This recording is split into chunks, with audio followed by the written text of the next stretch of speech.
Hello welcome to the IAS academy. आज है तारीख 26 नवंबर और शुरू करते हैं प्रीलिम्स स्पेसिफिक करंट अफेयर का न्यूज़ डिस्कशन। हमारी पहली न्यूज़ मित्रा को लेकर है। क्या है ये मित्रा? मित्रा का मतलब है महाराष्ट्र इंस्टीट्यूशन फॉर ट्रांसफॉर्मेशन। मित्रा ये नीति आयोग टाइप का इंस्टीट्यूशन है महाराष्ट्र के लिए। तो महाराष्ट्र गवर्नमेंट ने डिसाइड किया है कि हमें एक मित्रा टाइप का इंस्टीट्यूशन चाहिए जो नीति आयोग टाइप का हो। महाराष्ट्र के अलावा राजस्थान, उड़ीसा, छत्तीसगढ़ और आंध्र प्रदेश ने भी नीति आयोग को अप्रोच किया है कि उन्हें भी एक ऐसा थिंक टैंक चाहिए जो उनके डेवलपमेंट को बूस्ट कर सके, इंक्लूसिव ग्रोथ के लिए सुटेबल स्टेप सजेस्ट कर सके। तो ये जो मित्रा इंस्टीट्यूशन हैं, जो नीति आयोग टाइप के इंस्टीट्यूशन होंगे, ये बेसिकली स्टेट को हेल्प करेंगे कि आपको क्या पॉलिसी फॉर्मुलेशन करना चाहिए या आपकी जो एग्जिस्टिंग पॉलिसीज हैं उसमें क्या कमी आ रही है, आप अपने फाइनेंस को कैसे और इंक्रीज कर सकते हैं, इंक्लूसिव डेवलपमेंट को और कैसे ज्यादा इंप्रूव कर सकते हैं। उसके अलावा अगर आप कि कोई कम्युनिटी बैकवर्ड हो रही है या कोई पर्टिकुलर रीजन है जो बैकवर्ड हो रहा है, उसे कैसे हम वापस से इंप्रूव कर सकते हैं, उसे कैसे डेवलप कर सकते हैं। तो बेसिकली ये स्टेट कैपेसिटी को बिल्ड करेगा ताकि प्रोग्राम इम्प्लीमेंटेशन ज्यादा से ज्यादा इफेक्टिव हो। अगर हम नीति आयोग की बात करें तो कब ये बना था? 2015 में बना था ये। एक हमारा देश का प्रीमियर पॉलिसी थिंक टैंक है, चाइना में इसे थिंक टैंक होते हैं, उसी को देखते हुए हमने प्लानिंग कमीशन को अबॉलिश करके नीति आयोग को अडॉप्ट कर लिया था ताकि जो हमारा सस्टेनेबल डेवलपमेंट गोल्स हैं उसको हम अचीव कर सकें और स्टेट और सेंटर के बीच में एक कोऑपरेटिव फेडरलिज्म देखने को मिल सके। तो कोऑपरेटिव फेडरलिज्म इसका मेन ऑब्जेक्टिव था। उसके बाद जो हमारी जितनी भी स्कीम्स रन करती है सेंट्रल गवर्नमेंट, उसको ये मॉनिटर करता है और कुछ पॉलिसी डिजाइन करने की हो तो भी सजेस्ट करता है।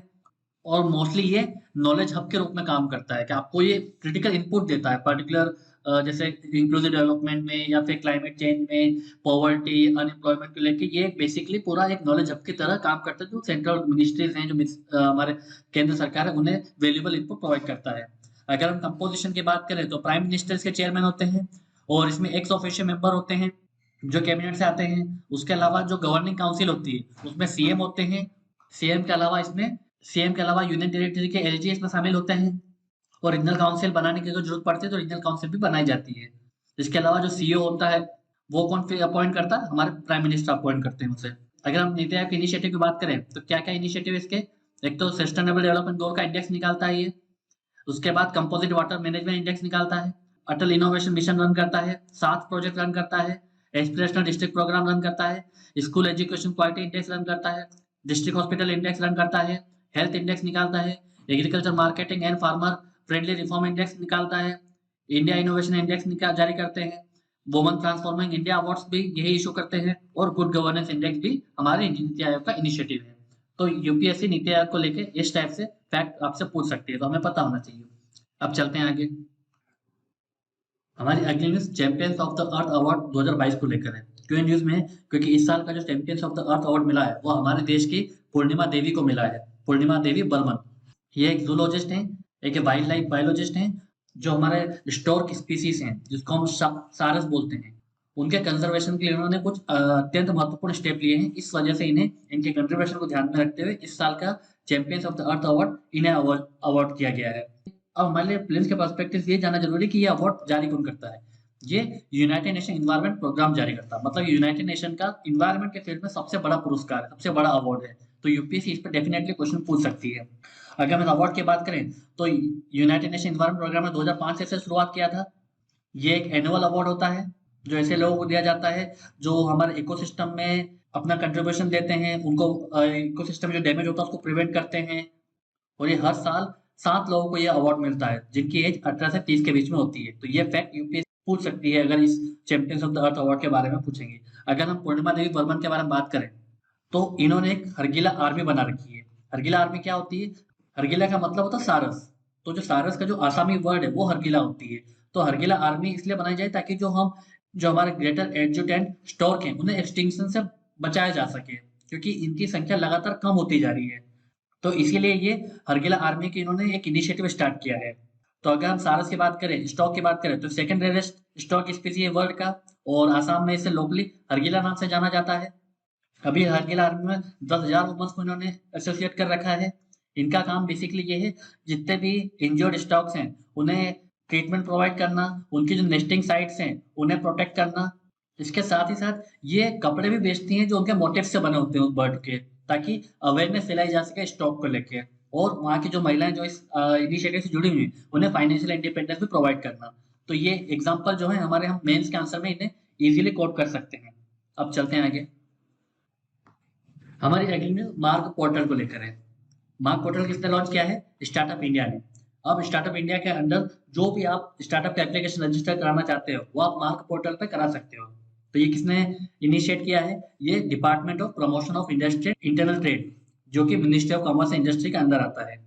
मार्क पोर्टल बेसिकली है क्या? ये एक मेंटरशिप प्लेटफॉर्म है जहाँ पे अगर आपने कोई स्टार्टअप खोला है तो आप यहाँ पे अपना रजिस्टर करा सकते हो अपने स्टार्टअप। उसके बाद आपको एक मेंटरशिप प्रोवाइड की जाएगी, आपको एडवाइजरी भी दी जाएगी और किसी प्रकार की असिस्टेंस की आवश्यकता है तो वो भी आपको प्रोवाइड किया जाएगा, ताकि आपके स्टार्टअप को और ज्यादा एक्सपांड किया जा सके, उसे टाइमली एक हेल्प मिल सकती है।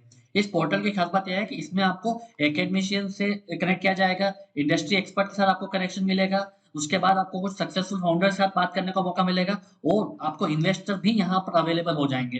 तो बेसिकली स्टार्टअप के लिए बहुत अच्छा इनिशिएटिव है, ताकि आपको किसी प्रकार के असिस्टेंट की आवश्यकता हो तो सारे जो एक्सपर्ट्स हैं आपको एक जगह मिल जाएंगे मार्क पोर्टल पे। अगर हम मार्क पोर्टल के फुल फॉर्म की बात करें तो इसका मतलब है mentorship, advisory, assistance, resilience and growth. ये मार्क का फुल फॉर्म है। तो अगर मार्क के बारे में यूपीएससी पूछते हैं तो हमें पता होना चाहिए। अब चलते हैं आगे। हमारी अगली news lead soft shell turtle को लेकर है। ये है लीड सॉफ्ट शेल टर्टल। तो ये न्यूज में इसलिए है क्योंकि अभी जो साइट्स की जो कॉन्फ्रेंस ऑफ पार्टी चल रही है पनामा में, convention on international trade in endangered species CITES, इसकी सीओपी चल रही है 19 कहाँ पर? पनामा में। तो वहां पे ये डिसीजन लिया है कि अभी जो ये लीड सॉफ्ट शेल टर्टल है ये साइट्स के अपेंडिक्स 2 में आता है, बट इंडिया ने सजेस्ट ये किया है कि इसे अपेंडिक्स 1 में डाला जाए, क्योंकि इसकी जो पोचिंग हो रही है वो बहुत ज्यादा हो रही है, जो एक्सप्लोइटेशन हो रहा है वो बहुत ज्यादा हो रहा है, तो इनकी संख्या में कमी देखी जा रही है। इस वजह से इसे आप अपेंडिक्स 1 में शिफ्ट कर दिया जाए। तो ये जो प्रपोजल है इंडिया का उसे एक्सेप्ट कर लिया गया है। अगर हम लीड सॉफ्ट शेल टर्टल की बात करें तो ये फ्रेश वाटर टर्टल है और ये पेनिनसुलर इंडिया में पाया जाता है।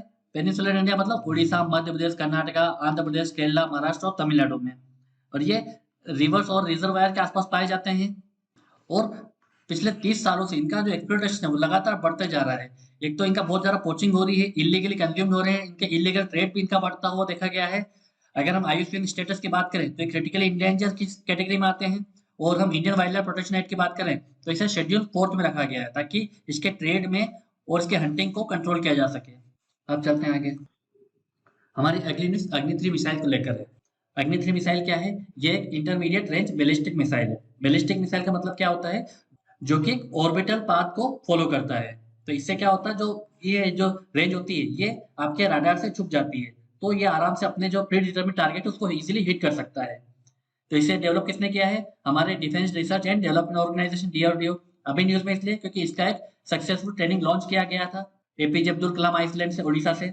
अगर हम इसके फीचर की बात करें तो ये 2 स्टेज सॉलिड प्रोपेलेंट है। इसके रेंज कितनी है? 3000 किलोमीटर की इसकी रेंज है। और अगर 5000 के ऊपर की जो रेंज होती है उसे क्या कहते हैं? Intercontinental missile. ये कन्वेंशनल और न्यूक्लियर वॉरहेड्स ले जाने में सक्षम है। ये 16 मीटर लॉन्ग है और 48 टन की इसकी वेट है।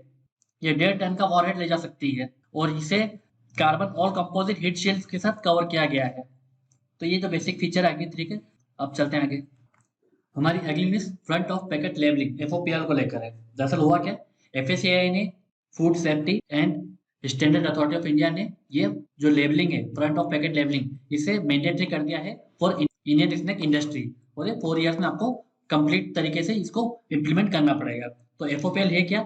ये एक वार्निंग साइन देगा जो भी हमारे स्नैक प्रोडक्ट्स हैं, चिप्स हैं, टोस्ट हैं, ठीक है, अगर आप उसको पैकेट लेते हो तो उसमें फ्रंट में ये लेबलिंग की जाएगी। इस लेबल में आपको ये बताया जाएगा कि पर्टिकुलर जो प्रोडक्ट है उसमें कितनी शुगर है, कितनी उसमें सॉल्ट है, कितने उसमें सैचुरेटेड फैट है। तो इससे होगा क्या कि अब कंज्यूमर अवेयर हो जाएंगे कि वो जो खा रहे हैं वो कितना हेल्दी है, कितना अनहेल्दी है। क्या क्या इन्फॉर्मेशन रहेगी? Sugar, total fat, saturated fat, trans fat और सोडियम। तो हर प्रोडक्ट के फ्रंट में ये लेबलिंग देनी आवश्यक रहेगी। तो इससे कंज्यूमर को इन्फॉर्म किया जाएगा कि वो जो खा रहे हैं वो कितना हेल्दी, कितना अनहेल्दी है। और ये इतना इंपॉर्टेंट है क्योंकि हमारे देश में कम से कम 1.5 करोड़ बच्चे मोटापे से अपने आप को जूझ रहे हैं। तो इससे डायबिटीज है, हार्ट का खतरा, बीपी लगातार बढ़ रहा है। हमारे देश में जितनी डेथ कम्युनिकेबल डिसीज होती है उससे कहीं ज्यादा नॉन कम्युनिकेबल डिसीज होती हैं, जो कि हार्ट अटैक है, डायबिटीज है। तो अगर हमें इन्हें कम करना होगा तो हमें हमारे डाइट को सुधारना पड़ेगा। डाइट को कैसे सुधारेंगे? जब लोगों को पता होगा कि वो क्या कंज्यूम कर रहे हैं, उन्हें कम शुगर कंज्यूम करना है, उन्हें कम सॉल्ट कंज्यूम करना है। तो इसके लिए हमें हमारे कंज्यूमर को अवेयर करना पड़ेगा। पहले ये 5 स्टार रेटिंग दी जाती थी, पर ये जो है इनफ नहीं है। लोगों को पता नहीं चलता है कि पर्टिकुलर प्रोडक्ट में किस शुगर की कितनी मात्रा है, सॉल्ट की कितनी मात्रा है, तो हमें उन्हें बताना पड़ेगा कि इस पर्टिकुलर प्रोडक्ट में इस शुगर की इतनी मात्रा है और सॉल्ट की इतनी मात्रा है, फैट इतना है। तो इसीलिए अब इस स्टार रेटिंग की जगह ये फ्रंट ऑफ पैकेट लेबलिंग की जाएगी। हालांकि कई जगह इसका विरोध होते जा रहा है, क्योंकि लोगों का मानना है जो हमारी एथेनिक स्वीट इंडस्ट्री है, जो आप देखते हो अपने गली में जो दुकान में जो मिल रहा है, उनको भी ये फॉलो करना पड़ेगा। तो उनको ये इससे बहुत ज्यादा दिक्कत आएगी, क्योंकि इससे उनकी कॉस्ट बढ़ जाएगी। और इसके जो नियम है, इसके जो रेगुलेशन, वो अभी भी क्लियर नहीं है। तो इसलिए इसका विरोध हो रहा है। हालांकि ये बहुत जरूरी है, क्योंकि हमारे देश में जो नॉन कम्युनिकेबल डिजीज है, जो हाइपरटेंशन है, बीपी है, डायबिटीज है, उनकी संख्या लगातार बढ़ती जा रही है। आप चलते हैं आगे। अब एक 2018 का यूपीएससी क्वेश्चन देख लेते हैं। With reference to Indian history, who among the following is a future Buddha yet to come to save the world? तो इनमें से कौन फ्यूचर बुद्धा होता है? तो आज का आंसर है ए, अवलोकी तेश्वरा। इस वीडियो के पीडीएफ को डाउनलोड करने के लिए हमारे टेलीग्राम चैनल को ज्वाइन कर सकते हैं। ऐसे ही और करंट अफेयर की वीडियोस के लिए हमारे यूट्यूब चैनल को सब्सक्राइब कर सकते हैं। आज की वीडियो में सिर्फ इतना ही है। Thank you very much.